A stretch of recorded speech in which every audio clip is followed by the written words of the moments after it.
What's going on, everybody? Thank you so much for joining us on this special edition of Mark's Mornings, where we're going to be discussing politics and Thursday's testimony with Dr.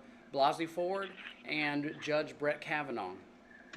So I can't do it alone, so I decided to bring on two special guests. One is one of our co-founders of Mark's Mornings, Nick Gradell, and the other one is a great friend of ours named Chris Hill. So before we get started, go ahead and take a short break, get some more coffee, and we'll be right back.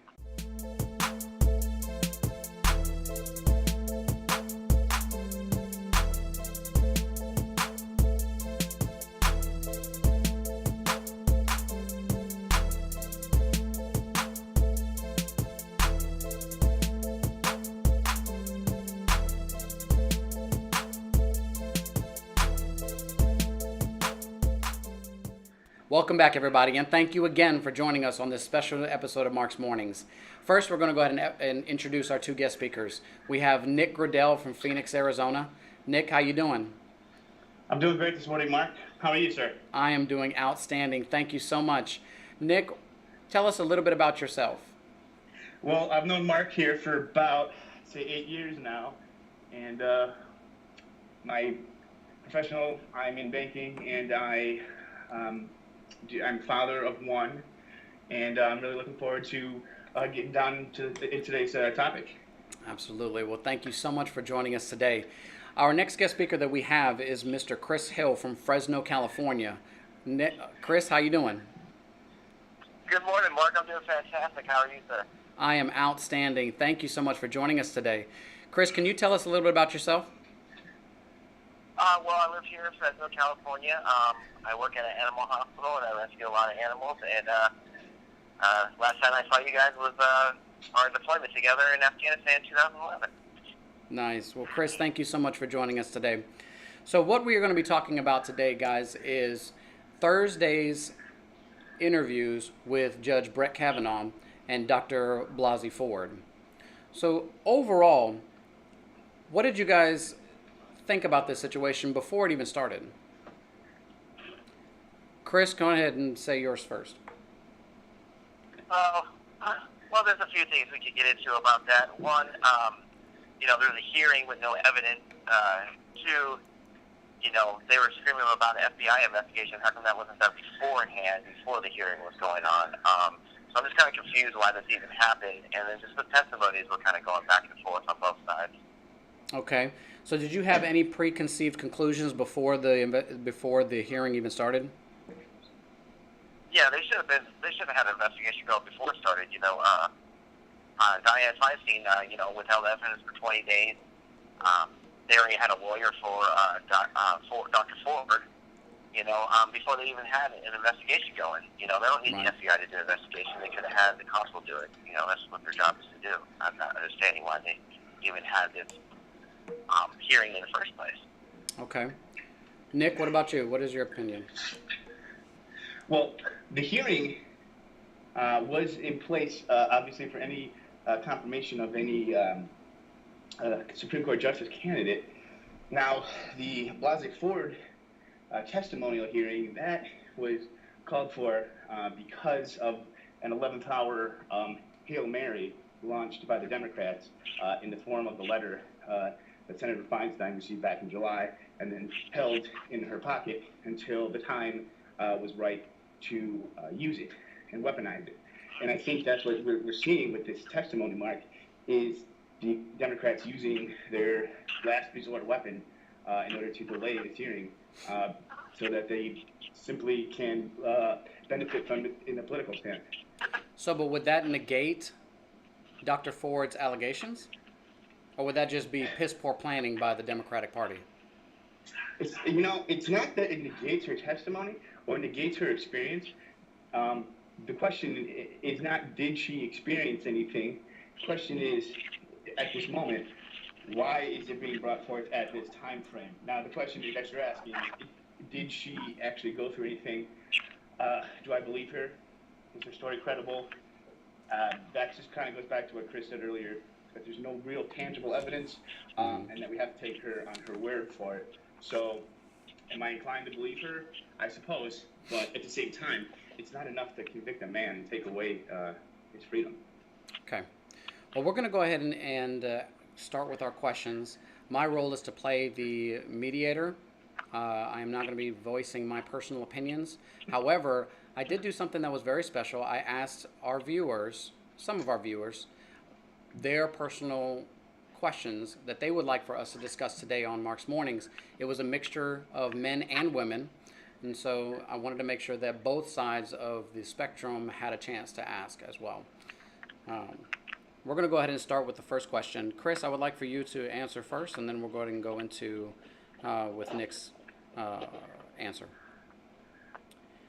So the first question that we're going to ask is, if the allegation is true, and yet Judge Kavanaugh has been stellar since, if he did the act at the age of 17, does this action destroy everything that he has done in his life? Chris, what do you think? Well, I want to start off by saying I work in the field with nothing but women, so I have a lot of respect for women. The girls that I work for carry 100-pound dogs by themselves, and we do emergency surgeries, and so I'm all for women's rights, and I'm very proud of our women in America here. And then going back to Mr. Kavanaugh, I don't think it destroy his whole life, but I think he should pay for a crime that he did, if it is in fact true. Okay. Nick, what do you think?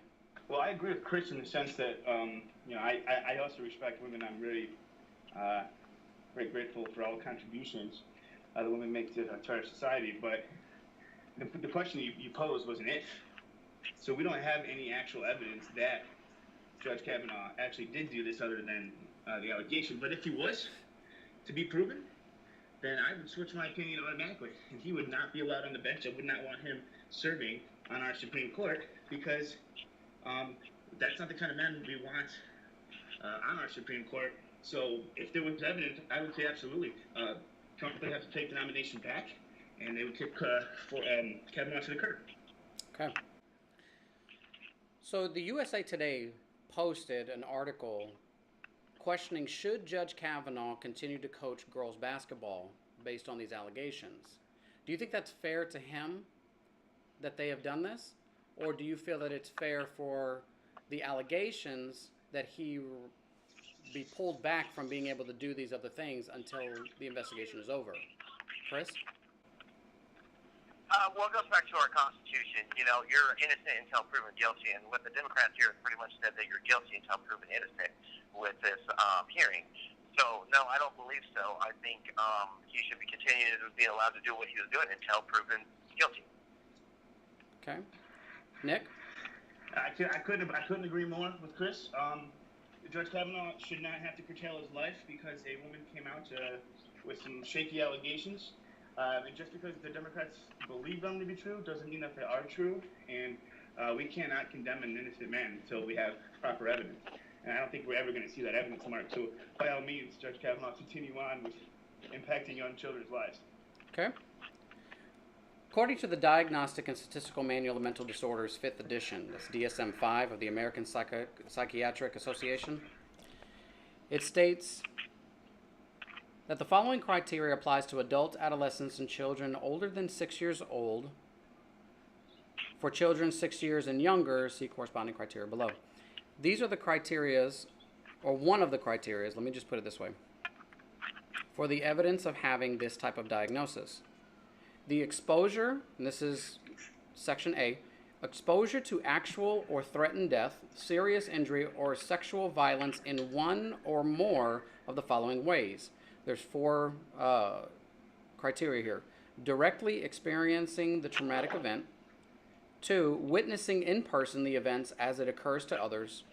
3, learning that the traumatic events occurred to a close family member or close friend.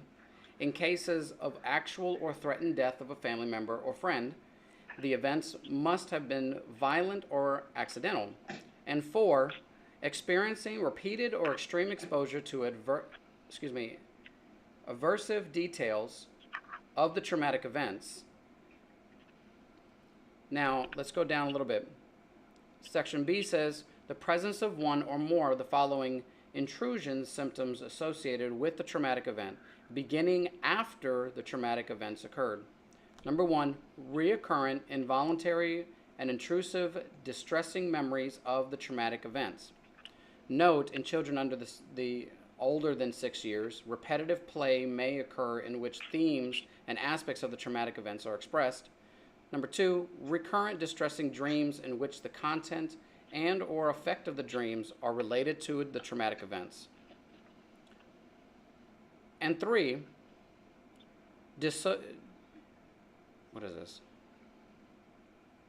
What is it? Dissociative reactions, flashbacks, in which the individual feels or acts as if the traumatic events were reoccurring. Such reactions may occur on a continuum, with the most extreme expressions being a complete loss of awareness of present surroundings. Number 4, intense or prolonged psychological distress at exposure to internal or external cues that symbolize or resemble the aspects of a traumatic event. And 5, marked psychological reactions to internal or external cues that symbolize or resemble an aspect of the traumatic events. There's much more sections that go on to this, but so far as we are dealing with the situation with Dr. Ford, does she sound as if she has issues of post-traumatic stress disorder? Coming from all three of us, I'm pretty sure we all kind of have our own little PTSD from the military. So I did see in her testimony that she was a little shaken up. I believe something did happen, but in my honest opinion, I don't believe Kavanaugh was involved. He might have been there at the party, but I don't think he, in fact, was involved with the actual assault. Right. Nick? Does she have PTSD? Mark, I have no idea. This is a question that I can't answer with any kind of certainty. The only thing I can speak to is I have known people in the military that have had traumatic situations, and everyone reacts differently. That's the only thing I can really say with any kind of certainty, is that everyone reacts differently. Now, how Ford reacts to something that occurred 36 years ago, it seems that she lived a pretty productive life and a pretty happy life. So how much of a detriment it's been and how much personal issue this has caused her, I can't say with any certainty that she's actually suffered that much until it's been drummed up. The last time she spoke of it, she said it was 2002, I think, to her husband, and then 2012 when her and her husband went to couples therapy, and then obviously again when this was all drummed up during Kavanaugh's confirmation hearings. Okay. This is one of the questions that came from one of our viewers. If Dr. Ford is so traumatized by the event, how come she was able to meet with Mark Judge afterward, who she claimed was an associate of Judge Kavanaugh, and was in the room with him while the sexual act happened? Well, there's a few things you got to consider. Her testimony was going back and forth, about, she was fear flying, she couldn't show up, but she does it for a living.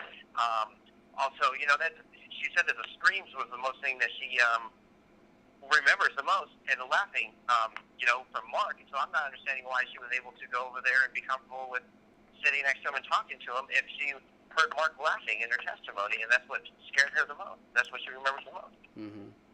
Well, here's one of the criteria as well that I didn't state before. It's section C, and it says persistent avoidance of stimuli associated with the traumatic events, beginning after the traumatic events occurred, as evidenced by one or both of the following: avoidance of or efforts to avoid distressing memories, thoughts, and feelings about or closely associated with the traumatic events. And number 2, avoidance of or efforts to avoid external reminders, people, places, conversations, activities, objects, and situations that arouse distressing memories, thoughts, and feelings about or closely associated with the traumatic events. Here, bottom line is, there's no doubt that she has a mental health issue. And even though we can go through with this, one of that question that one of our viewers asked, we just don't know. Every person that goes through post-traumatic stress disorder responds differently. Yes, there are continual corresponding symptoms across the board. Everybody does them differently. Okay. All right, so let's move on to the next question. One of our viewers asked, should men be afraid of their future based on past mistakes? Well, absolutely. I mean, now it's going to even be harder for men and women to be able to come out now for allegations like that. I think Diane Feinstein kind of played Dr. Ford, and I kind of see both of them as a victim now because they're both kind of painted with this for the rest of their lives. Even if Kavanaugh's innocent and he goes to the judge, becomes the judge, it's still going to be painted on him every time he makes the decision. Mm-hmm. And Dr. Ford, her her life's pretty much ruined. She's, if he gets the judge spot, now she's going to sit there and be, well, I accused him and I was wrong, and now she's tainted. So either way, it's a lose-lose situation, and I feel bad for both sides of it. For Dr. Ford and for Kavanaugh, because it's going to be harder for men and women, because it does happen to men too, especially in the military. It does happen, and it's already hard enough for them to come out. And this is pretty much just. I'm upset with both parties, like Democrats. They just play the game and destroy these people's lives just for their own gain. Were you aware of Judge Clarence Thomas before the allegations came out against Judge Brett Kavanaugh? No, I did not. Were you aware of Miss Anita Hill before the allegations came out for Brett Kavanaugh? No, I was not. Okay. Same question for you, Nick. So I know who Judge Clarence Thomas was. He was the first African-American Supreme Court Justice, confirmed on, I believe, the first Bush administration, 91, 90, somewhere in there, if that my mind serves. Mm-hmm. And then Anita Hill, there was a big deal. He was, it was thought to be kind of how do I want to say, a way of holding down an African-American justice. Right. By bringing up and this wasn't a sexual allegation against Thomas. This was him making crude jokes. Right. While he was serving as a circuit court judge. And he thought it was just disgusting the way that Democrats brought that up during his confirmation hearing in the early 90s. So, yeah, there's a lot of parallels here, Mark. Yeah. So the reason why I'm asking about this is because do you feel that the average American would have known who Miss Anita Hill is and Judge Clarence Thomas and the situation that happened back then today had the allegations not come up for Judge Kavanaugh? Probably not. I don't think so. Okay, what about you, Nick? Definitely not. I don't think that anybody remembers when Thomas was nominated for the bench. I think that that's an obscure fact for most Americans since it did happen 25 years ago. So here's something that the reason why I'm bringing this up. The question was, should men be afraid of their future based on past mistakes? The answer is no. We all make mistakes, both men and women, and we shouldn't let our past dictate how we're going to be. Our nation, unfortunately, has an attraction to current events and what is hot at the time. And that's very unfortunate.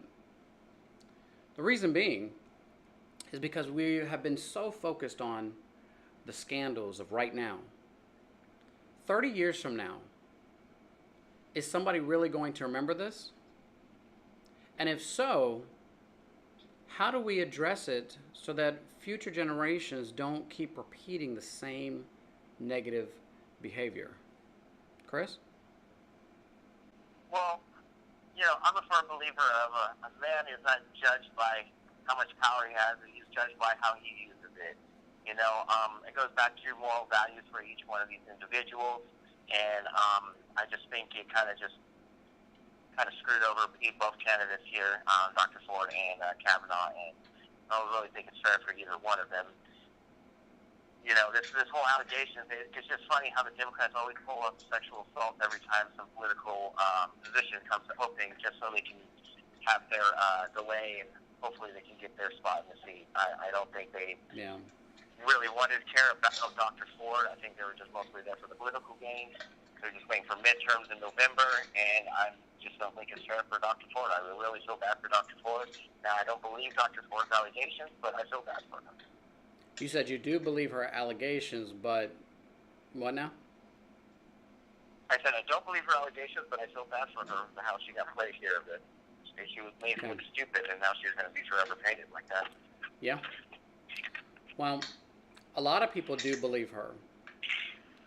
Now, is there a difference from believing her experience or believing everything about her testimony? Or should there even be a distinction? Well, first off, as gentlemen, we got to both state that I'm not a woman, nor will I ever feel like a woman, or nor will I ever know what a woman goes through. So I want to state that first. But I do want to state that people need to come out as soon as it happens. Don't let the predators and the attacker continue doing what they're doing. We need to encourage more women and men to come out and be okay with coming out, and we need to protect our men and women from each other and help them out. This is something that's very serious, and we're the American people. We shouldn't be attacking each other like this. People should, if Kavanaugh is guilty, he should be tried for it. If he's innocent, he should have the bench. But should the Judiciary Committee be the ones to try him? Well, I think the lack of the Judicial Committee's evidence shows that they don't really care about actually doing anything. They just want to kind of leave the seat open for a little bit. Okay. Nick, what do you think? So the committee is not there to try him. The committee is there to simply judge on a real judicial basis. And I'm using the same word to describe the first, but they are basically there just to judge the character of the candidate in order to then put him or her forward onto the Senate floor for a full vote. Now, has Judge Kavanaugh's character been called into question? That was all the Democrats were trying to do, was simply just assassinate his character. Whether or not the accusations are true or false is irrelevant. That's why we've seen 4 more accusers come up out of the woodwork in the last 7 days. Of course, we all know that Michael Avenatti has had his hands in this, along with the attorney for Dr. Ford. These women are now being used like pawns, and I find that to be the most disgusting part of where the society has gotten away from telling the truth and just being good and honorable in order to simply achieve their political goal and try to gain power. And I think that this is a bad sign going forward for American society and American justice system. Well, we can all agree, regardless of what side that you're on, that the Democratic Party had no intention of seeing Judge Brett Kavanaugh confirmed. And that is coming from the statement from Senator Chuck Schumer stating that right after his nomination, that he was never going to vote yes for him or have them vote yes. And he was going to do everything in his power to prevent anyone who has been appointed by President Donald Trump. So the focus appears to be that the Democratic Party is only after President Trump, as opposed to really just focusing on the facts inside the Judge Kavanaugh. All right, so we got to move on. The next question from one of our viewers is, wrong is wrong. At 17 years old, you cannot claim innocence from right or wrong, from knowing right or wrong. Shouldn't he be held accountable? And what would be the correct course of action for this? That's a good question, Mark. Going back to my values, I would have to say, it doesn't matter. It's still choice. Life is choice. You choose to do something or not. It doesn't matter how intoxicated you are. If Kavanaugh's guilty, I think he should, be tried for that. I mean, he was a minor, when it happened, but it's still, you still choose to do things. It doesn't matter. Just like Dr. Ford chose to say certain things, just like Dianne Feinstein chose to hold with information. You still choose whether it's good or bad. So I think it was the choice. I think if he is guilty, he should be tried for it, and he should, pay for his crime if he is guilty. Okay. Nick, what do you think? Well, let me just say this, Chris. We're talking about a crime that happened to 2 minors over 35 years ago. Judge Kavanaugh, as a defendant, will never see the inside of a courtroom. This has gone too far, and he'll never be punished for it. If he did do anything, you can say he got away with it. As I do think most sexual crimes are gotten away with is because simply the victims don't report it. And I can completely understand why victims wouldn't want to report it. It's embarrassing. Obviously, she's still going to need to meet the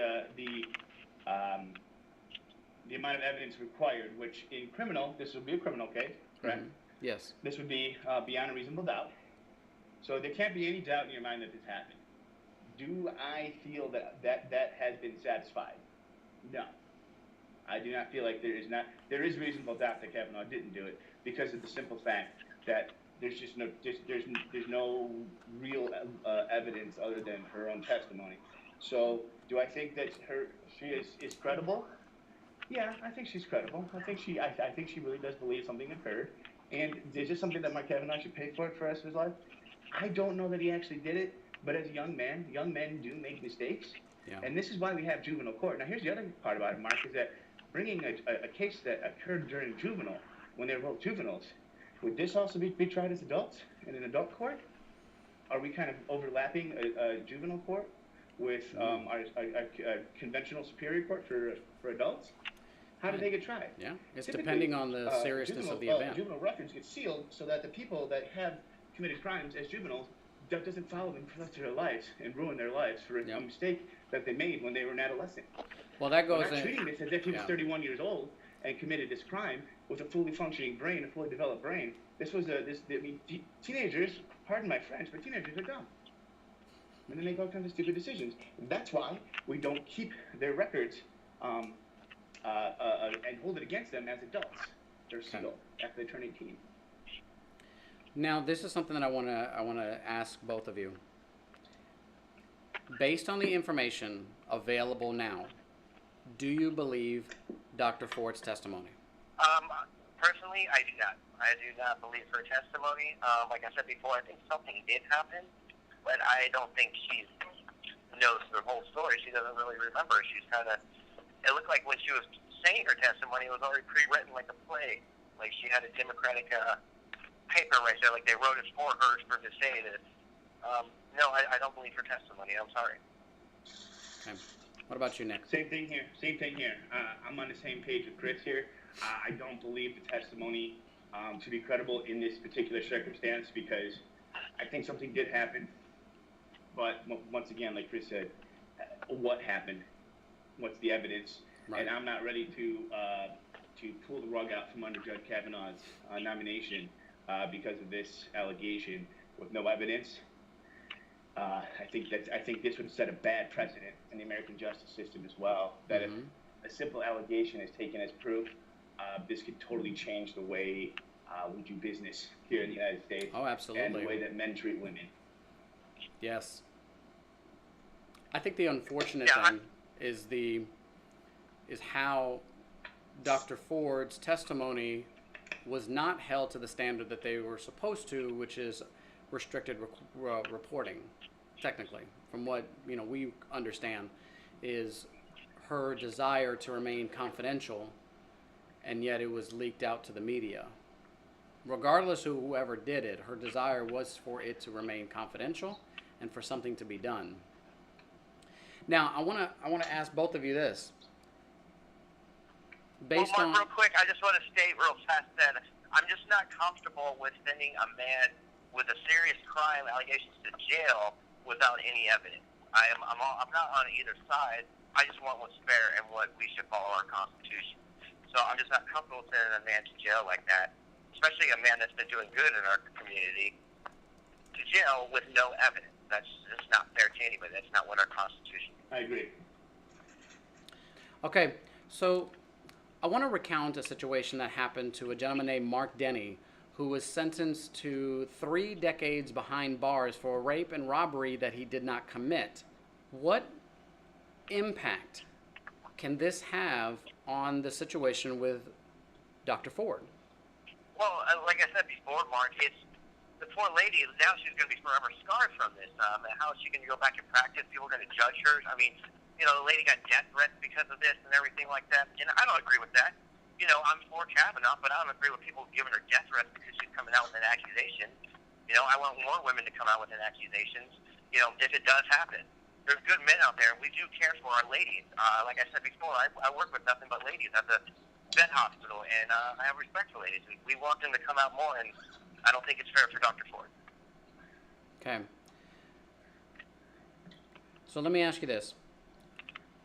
I asked you before, based on the information available, do you believe Dr. Ford's testimony? Both of you gentlemen said no. Would you have the same perspective if the situation was against your daughter or son, would you still feel the same way? I would absolutely be my son or daughter. If she came up to me with this and said that, but I would still follow the Constitution. I would find evidence. I would rebuild the case. I would report it. Okay. I would get this going, so that way everybody's tried to fair. Just like you said before, that man got sentenced for 30 years and he didn't even do anything. How his whole life is screwed. What is he supposed to do now? Mm-hmm. When he gets out, what is he supposed to do? Nothing. He can't do anything. That's ridiculous. But of course, I would believe my own child. I'd do everything in my power to help my child out and get the evidence, though. But you need the evidence. That's the key thing. There is no evidence. And that's what we need. That's what our country is built on. Innocent until proven guilty. Okay. And we need to follow that. Nick, what do you think? Well, Mark, I think Chris hit the nail on the head there. If my child came forward to me and told me these things, I would believe them automatically because they're my child for that reason and that reason alone. But I would also do exactly what Chris said. I would have them report it to the authorities on the restricted reporting basis that you kind of alluded to earlier, Mark. Mm-hmm. I think it needs to go on the record and have an investigation right out of the gate. That way all the evidence that would exist is still fresh in everybody's minds. And there's also any physical evidence, of course, as well. And then that would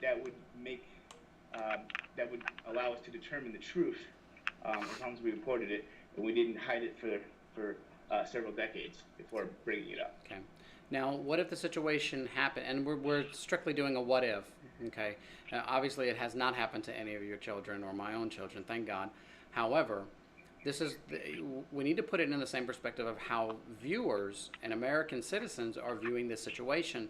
They are immediately believing Dr. Ford based on the fact that she is a woman experiencing a similar circumstance that they have felt and that they can connect with her on this, and therefore they believe her testimony. So the same concept can be put when it comes to your child, can it not? Well, first of all, it's like I said before, it's really hard for women to even come out in the first place. So you know what? I kind of did believe her. I wanted, if she did something happen to her, I wanted it to be addressed, and I want the accuser to go to jail for it. I'm for rapists and child molesters to be publicly hung, but we don't do that anymore. But no, it's not fair to her. Okay, Nick. So basically, what you're saying is that the public's believing her because if you were to put yourself in her shoes, or in her, if she was your daughter, mm-hmm. That's, to me, that's empathy. Right. Can we empathize with her experience? Absolutely. Anybody with a heart would have empathy for somebody's terrible experience. But unfortunately, empathy does not float in a court of law. So, yes, we believe her, but no, we cannot hold it against Kavanaugh without any actual evidence. Exactly, Gradell. She has every right to come out as Kavanaugh has every right to defend himself. That's the point that some of the American people are not getting. They so do you think that it was fair? She has the right to come out. So do you think that it was an injustice for the Democratic Party to simply only state, when questioning Dr. Ford, of her bravery, her courage, and just her impact that she's had on the society by even coming forth, and that was it? And then when it came to Judge Kavanaugh, they stated, just ask for a continual hearing, or an additional federal background check. Now, I don't want to just focus on the Democrats because the Republicans did something very similar. They did not directly engage Dr. Ford. They had a sexual assault prosecutor ask all the questions for Dr. Ford, and yet said how ridiculous the hearing is when it came to the time to question Judge Kavanaugh. I don't think that's fair at all. I mean, they should have addressed everybody equally. That's the problem. That's what we're talking about here. They didn't address them equally. She has, like I said before, she has every right to come out. She has every right to be heard. But so does Kavanaugh. He has every right to defend himself. And they should have answered. They should have asked equally the questions and everything like that. Okay, Nick. They tied his hands behind his back. They said that they would have special counsel come in to interview her because Dr. Ford was a woman, and to be interviewed by white males, uh, uh, the Republican being, that was inappropriate, and she felt that she needed to be treated differently.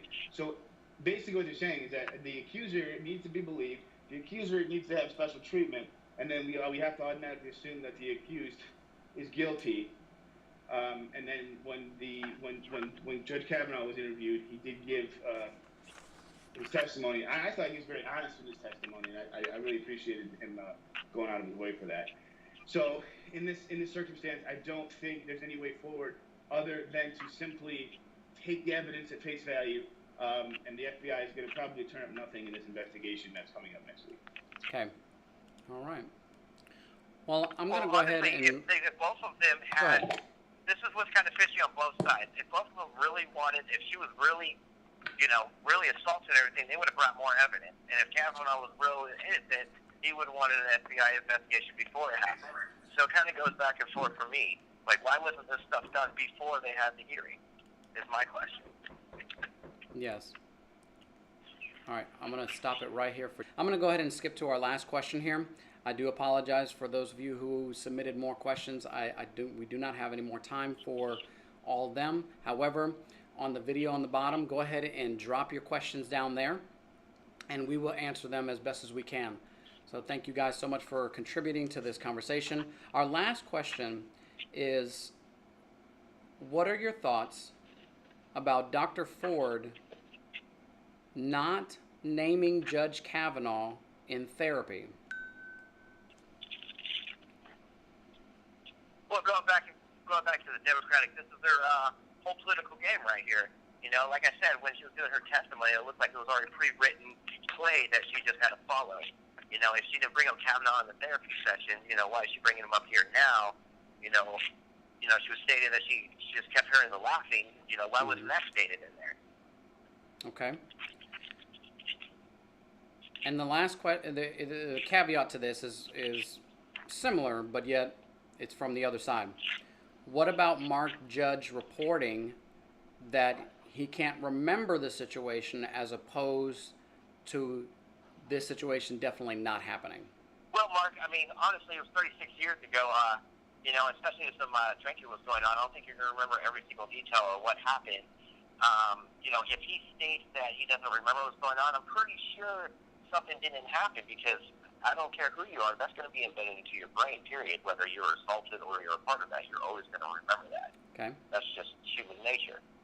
Nick? Well, him not remembering and then saying it didn't happen, to me, kind of sound like two different ways of saying the same thing. Mark, I don't remember this happening in 2012 or 2011. Okay. Times when we all spent, every day together. I don't remember that happening. Or, no, that didn't happen. Did it? I don't remember. I find that to be in the same vein of trying to recall something. Now, especially at that time in their life, they had gone to dozens of parties, I'm sure. Okay. These were kids that were going to Yale, or about to go to Yale, or did go to Yale, and these guys lived pretty privileged lifestyles on the East Coast. Okay?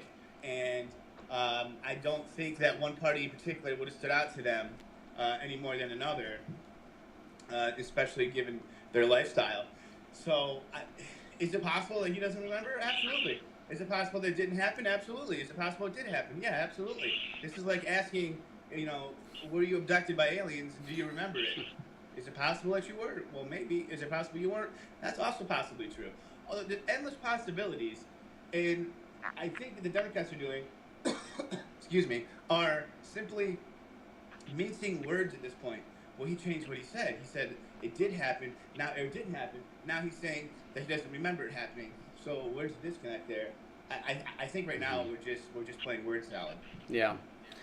So here's the takeaway of this, and we're going to go ahead and end. And I want to first thank you, gentlemen, so much for joining us here on Mark's Mornings. It has been a great pleasure interviewing you guys and talking with you, and thank you so much for listening to all the questions that our viewers have submitted. So I want to end with this. the takeaways that we can gather from these testimonies is, number one, the importance of teaching our children to not make the same mistakes as us in the past, and trying to deal with circumstances on our own, and trust our parents and our leaders to say something when a situation happens, so that you have all the ability to bring those accusations with the credible evidence that you have. It's going to be, the majority of the time, your word against someone else's. But technology has grown a lot in the past 30-something years.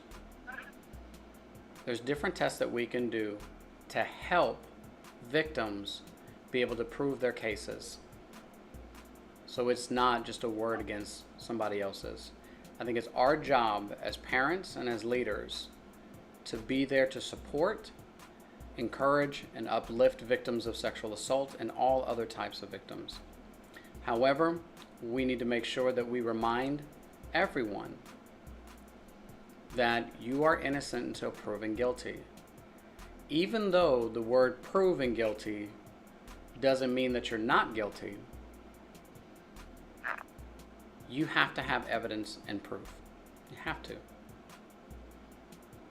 And we can't destroy anyone's life, either woman or a man, based on simple accusations. And so, going back to, what does God say about this situation? When you have been victimized, when you have gone through a situation in your life, or if somebody is accusing you of something that you feel that did not happen, it goes back to Ephesians 4:2-3. Now, there's many verses that we could choose from, but I'm specifically choosing this one. Always be humble and gentle. Be patient with each other, making allowance for each other's faults because of your love. Make every effort to keep yourselves united in the Spirit, binding yourselves together with peace. God desires for every single person to live in peace. Making allowance for each other's faults does not mean accepting their negative or maladaptive behavior as, oh, it's okay, they did it. No. Making allowance is understanding that we all make mistakes, every single one of us. And we cannot judge others based off of someone else's accusations. But release this to the Lord in the sense of, you make the decision if you're going to hold issues to yourself forever. Only you hold the keys to the chains of bitterness, of unforgiveness, anger, rage, and resentment. Only you do. And it takes time, and it takes counseling and patience for people to heal from traumatic events. Being united in the Spirit is a reminder that we need to continually focus on the Lord. He is the ultimate healer. And binding yourselves together with peace is choosing peace even though you don't feel it. So again, thank you guys for coming on here. It has been a pleasure talking with you and discussing these issues that happened on Thursday. And Thank you, Mark. Anthony, you're welcome. You're welcome. Thanks, Mark. No problem. And to our viewers, guys, always remember to take care of yourself. Know that you are loved here on Mark's Mornings. And we're going to talk to you later.